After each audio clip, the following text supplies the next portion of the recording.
primære alkohol er, hvor der er OH på enden af en kulstofkæde, og der er en dipolkraft. Den kan oxidere ved, at vi tilsætter f.eks.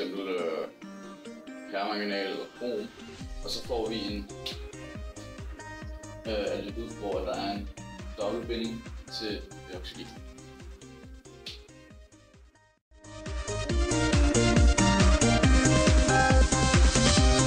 Navngivning af aldehyder, så har vi de primære alkoholer, som de kommer fra, har vi 4 eksempler. Metanol, etanol, propanol og butanol.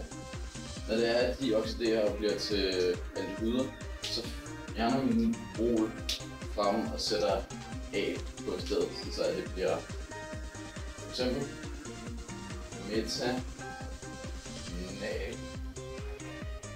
Og det samme gør man som alle andre. Der kommer A på det sidste symbol.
Mange sukker er enten aldehyder eller kommer derfra.